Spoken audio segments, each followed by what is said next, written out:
Hi, I'm Sean Hammond with PremierGuitar.com. We're here in Nashville, Tennessee at the Gibson USA factory, and we're about to go in and take a cool tour where you're going to see every piece of a Gibson made, every step of the process. It's pretty cool, pretty intense, and I think you'll dig it. Let's go inside. Okay, Jim, so we're here in you have a few different buildings here at Gibson. We're in the mill, I guess you call it. This is called the rough mill. And we have rough blanks of all sorts of wood coming in here. And tell us what's going on behind us, or in front of us. We take our raw materials, all our wood stock comes in, as you can see, in large pieces, and we take the lumber and we rip it down into the appropriate size materials that we need, whether we're processing neck blanks or guitar body blanks. What are we looking at right here? Right now we're looking at raw mahogany lumber. When it's this size, it's most likely going to be guitar body blanks, and then he'll cross-cut that into the smaller sections. From there, they'll get further processed and surfaced. Along the processing, as we saw earlier, when they're ripping and cross-cutting the blanks into smaller sections, now they're doing the same thing but shoring up the edges so then they can be glued up. They're marking them as they come off. So they're grading them and marking them to see if they'll yield a two-piece body or a three-piece body blank. They look at the quality of the wood. If they see certain imperfections, mineral streaks or knot holes, those are cut out. The smaller pieces are then put to the side and culled, and then they utilize those to determine if they're going to be in a two-piece blank or a three-piece blank. Now we're looking at our glue clamp. As you can see, it rotates so it can accommodate a very large quantity of body blanks. By the time they're filled and loaded, then there's that glue time is kind of built into that operation, and then they start to pull them off and stack them. Looks like you could probably fit, I don't know, 100 on there or something? Actually, the capacity is 118. The roller has glue in there, so they run it over that, and that applies the glue, and then they're stacked into the clamps, and then they have the pneumatic clamping where it's tightened down pneumatically, and then they have another clamp or fixture that makes sure that they're pressed down. It's pretty amazing when you see him pick up the blanks like he just did. He had 3 body blanks that he all picked up and put the glue on and just kind of tossed them down. And he's been doing it for so long, you can see they don't shift. He knows just how everything is to be aligned, and he can operate it, with incredible efficiency. We're just using an aliphatic-based wood glue. We've used it for many, many years, tried and true, and industry standard. Here we have a pallet of tops that are glued up. So these have just been glued, but they're not yet thickness sanded. You can just see they're, it's immediately after the gluing operation. So are these book matched maple then? Yes, these are book matched maple, 2-piece tops. How many tops can you get out of that? Because it's fairly thick. That's like a little over an inch thick, it looks like. Is it still just one top? Yeah. Each of those would be 1 top per guitar. So here, he's taking a pattern and penciling out the body perimeter and then bandsawing them. You can see he has 5 or 6 at a time, and he'll rough them in on the bandsaw all at one time to prepare them for being milled on the NC machine. And what that does is remove a lot of the excess material, which makes the NC operation a lot more efficient, and it makes it easier on the machine as well. The bodies are heavy enough. They're just stacked on top of each other. There's no pins or anything.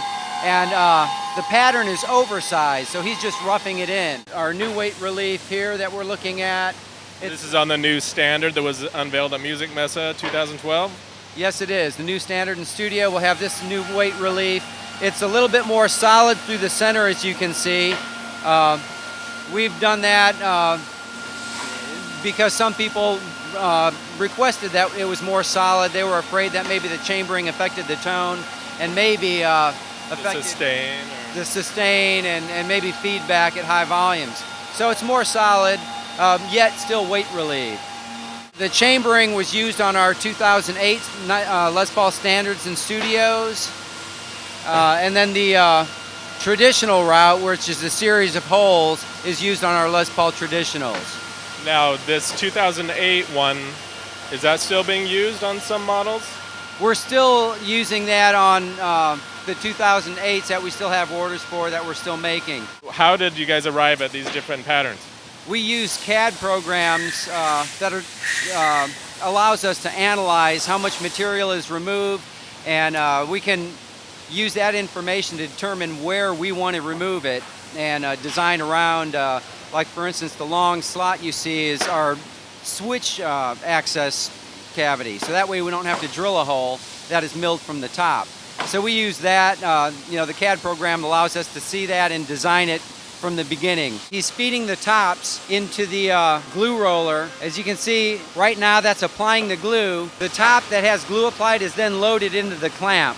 So all the bodies are loaded and stacked in here, and then the hydraulic clamps come down and glue them all together at the same time. Before the top is applied, has the locating pins, and then the top has the locating holes, and that keeps the top and the back from shifting as they're glued.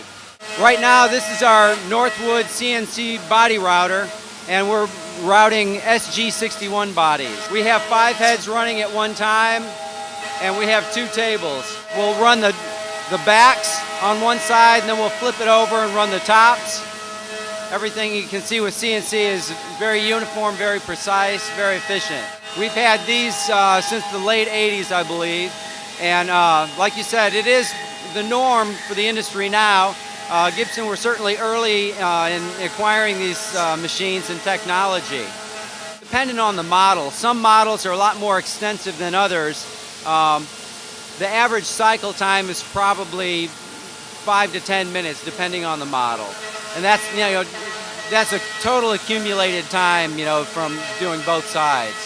We have all the different cutters that rotate, so you don't have to have separate setup times and delay things. They're on a turret head. They rotate depending on the operation required for that body. For different sized bits and everything. Correct. Some will be drills, some will be different size router bits or shaper heads. You can see right now they're using a small router cutter, and it's doing an operation for the control holes called interpolation.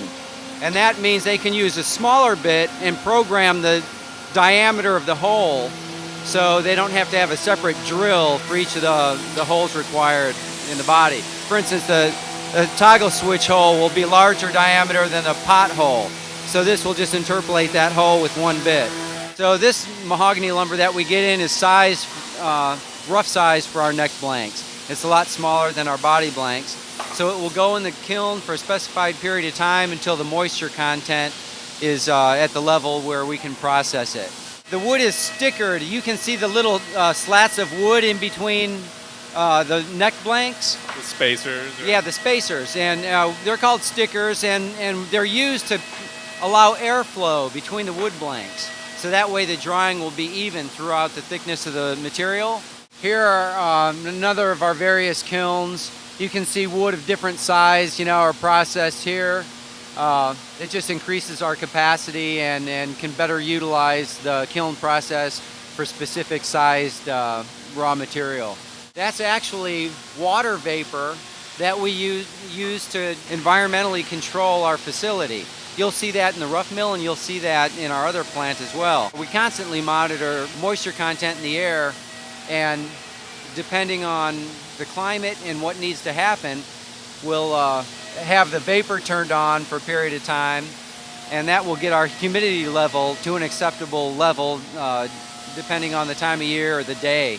You can see the neck blanks are roughed in on a bandsaw, and then the peg head ears are matched and then glued on to the sides. After that, they'll be ready to go on to the rotary profiler. We'll use maple neck blanks on anything from some of the Melody Maker models to some of the Les Paul models.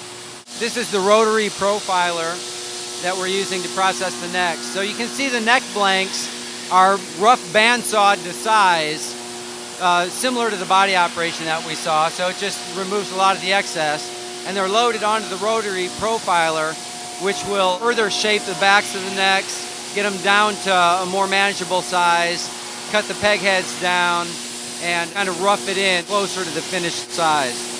As it goes through the operations, there's actually a couple different operations happening where he'll take it out of one fixture as it cycles through, and then he'll pick it up and it'll be clamped in another fixture, which will do another operation. Different gang drills for different peg heads are used. So you can see here there's 6 in a line, which would be for Explorer, Firebirds, and guitars of that nature. And then the 3 and 3, and some of the 3 and 3s could be for different size peg heads. We have an SP1 and an SP2, which are slightly different layouts, but still the classic Gibson kind of design. So you can see he's using a shaper table with an incredibly large cutter on there. And he's roughing in the neck with that. You can see the peg head coming down to shape. That's another old school method. Again, depending on the model, determines on what gets what process. You can see that the neck is clamped to the pattern, and the pattern has a guide that it follows. So at the bottom of the bit, there's something that's moving along the edge of the pattern at the base of all this. The bearing on the bottom of the cutter. Right now we're watching the truss rod assemblies installed in necks. It's a conventional compression rod that we've used for years. Now it's so widespread, virtually every company that makes guitars uses a truss rod, and that was actually a Gibson invention.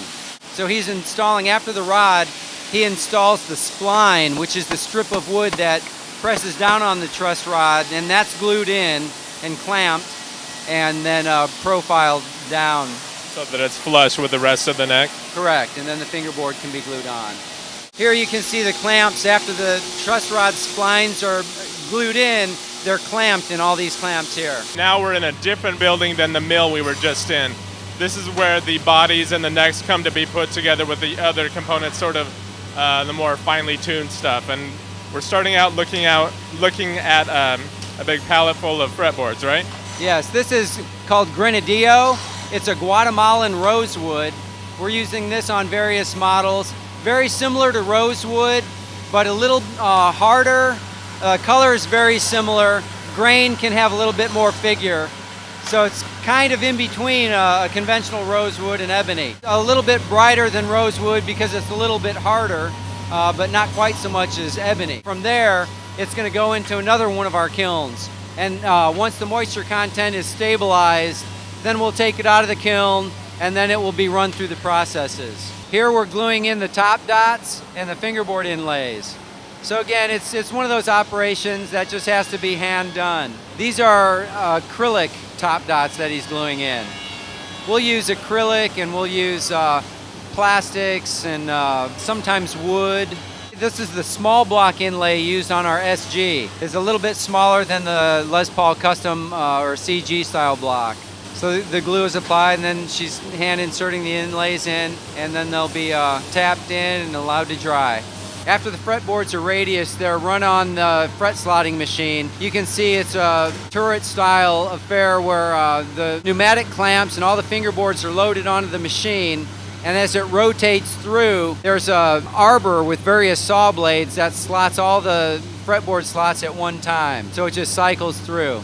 You can see our different arbors for different scale lengths, various guitar scales and bass scale length. Long scale bass, short scale bass, and then we use primarily 24 3/4, but we also do some models with 25.5-inch scale. Here we're looking at our fretting operation. We have the frets are tapped in by hand to get them located in the slot, and then the hydraulic press comes down and presses the frets in place. After that, they're trimmed, flushed with the edge of the fingerboard. After that, some models that have binding, the binding will be applied, and then other models that don't have binding will proceed on. This is an RFID tag that is installed on all our guitars. We do this to allow tracking throughout the facility and for us to monitor that everything that leaves the door is accounted for and as far as inventory, and allows us to also verify. We could verify internally here whether it's a guitar that we actually built here. After the fretting operations, the necks are prepared by getting the peg head veneers glued to the faces. You can see here they're loaded into a pneumatic clamping fixture. after the glue is applied, and then they're clamped and, until ready to process. After the peg head veneer is glued on, then it'll move across the aisle here and have the fingerboard glued on. The fingerboard has glue applied, and then it has locating pins that locate it on the neck. And then it's loaded into this pneumatic gluing fixture. So it's kind of like a series of fire hoses. So instead of using one clamp or a series of clamps, you have one clamp that's a pneumatic control clamp that applies the air to these fire hoses that press down on the back of the neck. Again, it's a lot more consistent pressure, which gives it a lot better clamping operation than a series of clamps. Another one of our NC machines that we use here, our neckline carver is done. Some necks, even though they're machined at the other facility at the rough mill, they may have additional neck carving operations done here, such as maybe a final peg head shape or the back neck profile. Some models may be common at the other plant, but once they get done at this operation, they'd be more model specific. So once the fingerboards are glued on and the peg head veneers are glued on, the nuts are glued on, all the other prep work is done on the necks, they come over here and they still have a sanding operation that has to be done because you have tool marks, or the edge of the neck that extends from the fingerboard has to be flushed up. So a lot of that is still done by hand, and these, again, it's a highly skilled hand operation. After the bodies are machined at the rough mill, they come up to this department and they're run through various sanding operations. It could be edge sanding or fine sanding the top contour or the back profile. Some models then that have binding, the binding would then be rabbeted, which is the routing around the perimeter to a channel for the binding, and then have the binding applied. Each station is kind of specific to that operation. So you have a slack belt sanding operation that would be used on a Les Paul where it's contoured on top. So the big slack belt is flexible enough to allow the operator to press that sanding belt across the contour of the top. Some sanding operations may have what we call a rolling pin sander, as it looks like a sanding roll on a pneumatically controlled spindle. And that allows the operator to kind of get in all the nooks and crannies and irregular surfaces around the perimeter of the guitar. Here we're watching the binding be applied. As you can see, it's a very old world method of applying the binding. Gibson's done this ever since they've been applying binding. It's one method that Gibson's kind of known for. It's like a canvas rope that we'll use it again repeatedly, and at certain points it has to be replaced, but you can get numerous uses out of it. And it's just wrapped, as you can see, very tightly. The glue is applied to the binding, and they start the wrapping process. They'll get that first wrap done and locked in, and then they just start wrapping it, going around the body perimeter, kind of like you're wrapping a cheese wheel. Body binding is a ABS for most bindings that we use. The glue needs to be able to melt into that material and bond it to the wood. So that glue is specific to this operation. So how long do these hang on these racks here? Once they're wrapped, they'll hang overnight. So they have to completely dry thoroughly, and that's just the nature of that glue. Here we're at the neck fitting operation. You can see the glue's already been applied, and he's clamping it in. Now he's taking a toothbrush with some water and wiping off all the glue residue. Prior to that, the neck heel, if needed, it has to be chiseled. Again, this is still a very old school, labor-intensive method of doing a neck attachment, but it's really the best way to do it. It has to be eyeballed because every piece of wood is a little different, may have a little tiny lip here or there. Yeah, even though the neck and the body are both NC machined, you still have to hand fit each individual one for a proper fit. Sometimes you may have glue swelling or shrinking, or maybe through the process it just needs to be fine fitted for a proper fit. So he'll make sure that it's flushed off on all the surfaces and then fine fit the neck to the body. After the necks are attached, they're put on this carousel, so it gives them a place to dry, and it's very space efficient. Once they're dried, then they're put on racks, given another inspection, and then sanded on the spindle sander here to flush up the neck with the body joint. At this point, what we do here are the pickup cavities and maybe bridge location and different bridge cavities. In the case of, most of our models will use a stop bar and tune-o-matic. Some of them may have tremolos. Some models, like say we have a Les Paul, that could be common up to this point. This routing operation would determine which model it is. Here we're in the plec room. We have 8 of these plec machines that dress the frets and polish the frets. So the instruments are loaded in. We have various fixtures depending on the model that will hold them properly in the machine. They're scanned to find out, if frets are high or where they're at. After the scanning process, it will then go back one by one and level and crown and polish all the frets. Completely computer controlled and very accurate. How long does it take to go through the plec machine, the entire process? The entire process is about 10 to 12 minutes. After the instruments come out of the plec room, in color prep, all the final sanding is done and all the wood filling prior to being allowed to go into the finishing department.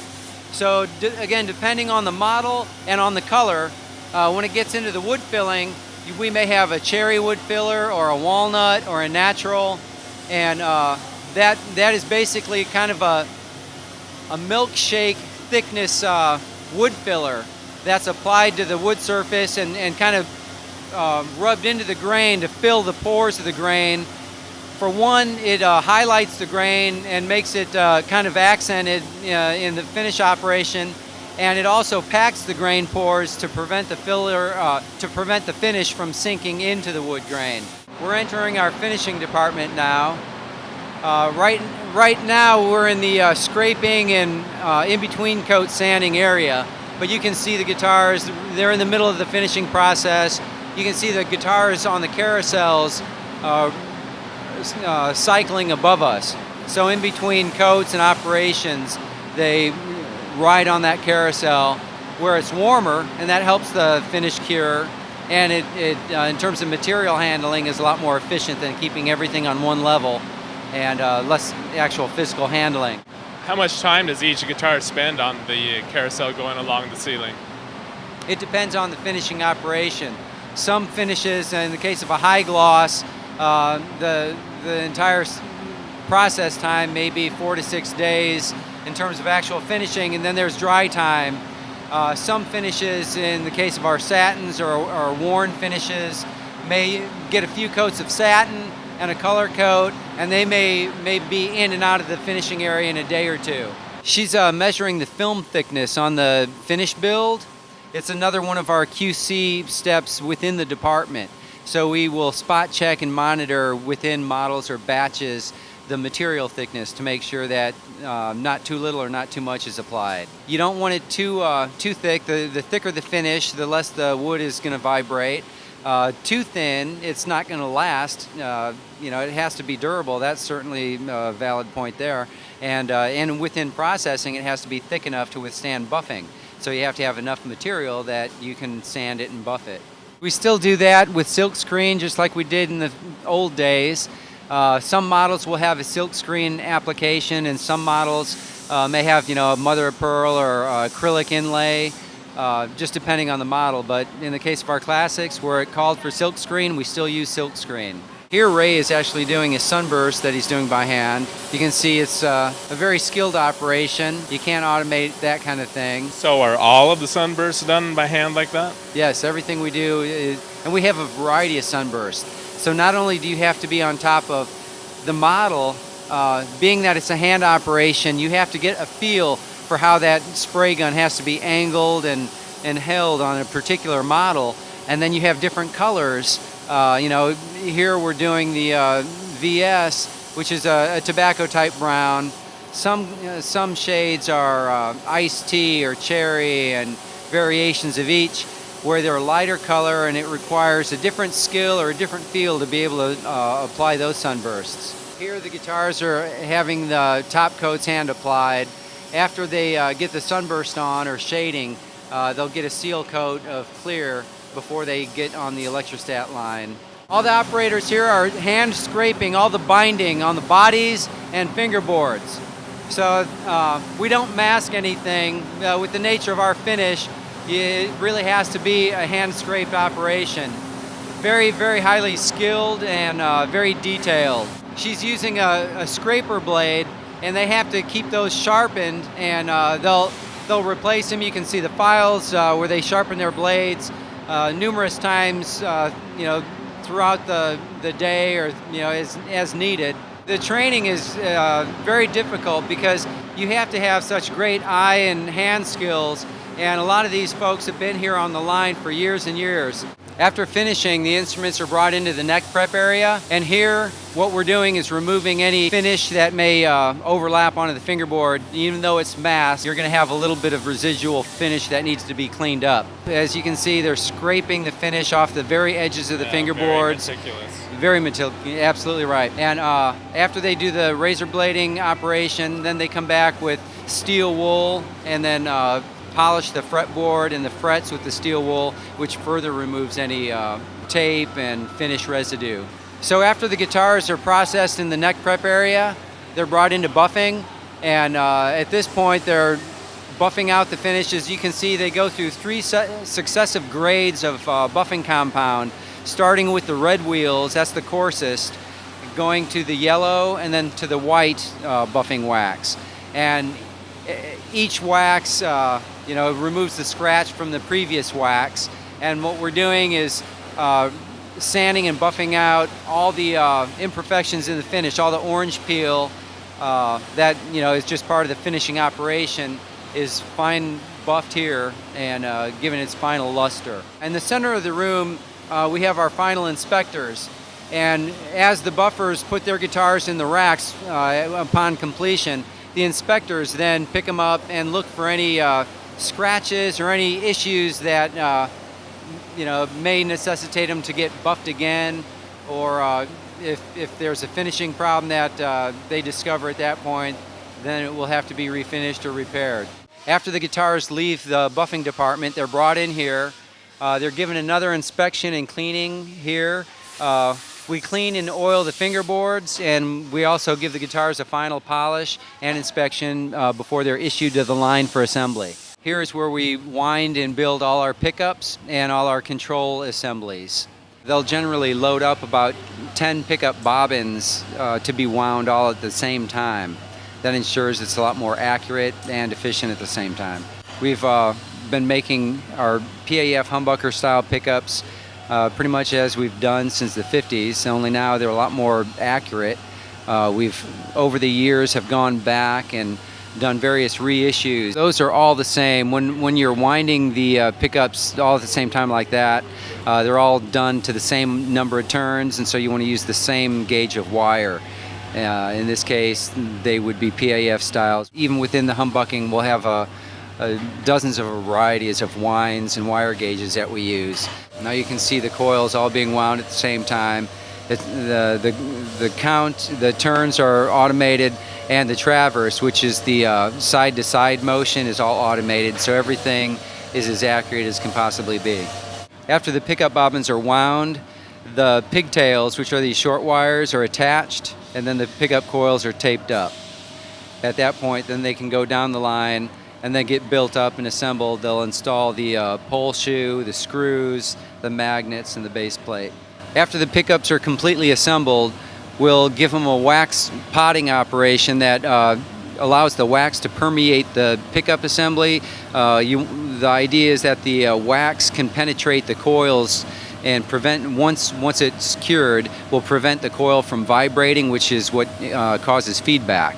So it makes the coil less prone to feedback and a lot more durable, because it's going to be less susceptible to any kind of moisture that could cause any kind of oxidation within the coil and just dampen any kind of vibrations. Here we're building up all the control assemblies. We have various stations. Maybe at one station we install leads onto pickup selector switches, and then we may have a station that installs all the pots onto the control plate assembly. Step by step it just gets built up all into the complete electronic harness. After the guitars are given their cleaning and fretboard cleaning and oiling, they're issued to the line, and here you can see the line. The guitars are built up in various stages. They're installing the tuners, the bridge, the electronics, and all the various components until at the end of the line they're ready to have the strings installed and tuned and the setups. So once the guitars are primarily assembled, then they get over here and the setup guys will then install the bridges, tailpieces, and strings, and then give them the preliminary setups. Here we're in the final cleaning and inspecting department to get the final cleaning and inspection and truss rod cover installation and back control cover installations. We leave them off until this point so we can get in and clean all the nooks and crannies, and we also do any kind of spot buffing or shining that may have to happen. We're here at final inspection. RP is one of our final inspectors that has been here for 19 years. He has a great deal of experience. So he's looking at not only the playability but the cosmetics and running any kind of quality controls. If something doesn't pass, he'll flag it and stop it, and it will have to be dealt with accordingly depending on the situation. He'll test everything from the electronics, function, sound, and playability, action height, pickup height, neck adjustment, and all the finishing quality control that needs to happen. He's doing a bend test right now, so not only will he play the notes all up and down the neck, but he'll bend them just to make sure that there's not going to be any notes choking out during bends. There he's initialing the tags, so after inspection they'll initial it. So that's their sign off that everything is okay. Then it can proceed to get put in the warehouse and packed or stored until it's ready to get packed and shipped. Jim, thanks so much for taking the time to show us around the whole factory. It's been really cool to see all the different steps and to see so many drill-worthy guitars. I'll take one of them. Now, anyway, thanks again, man. Thank you. We're glad to have you. You're always welcome back, and we enjoyed it too. Cool. Thanks, man. For more information on Gibson guitars, go to Gibson.com. I'm Sean Hammond. Thanks for watching PremierGuitar.com.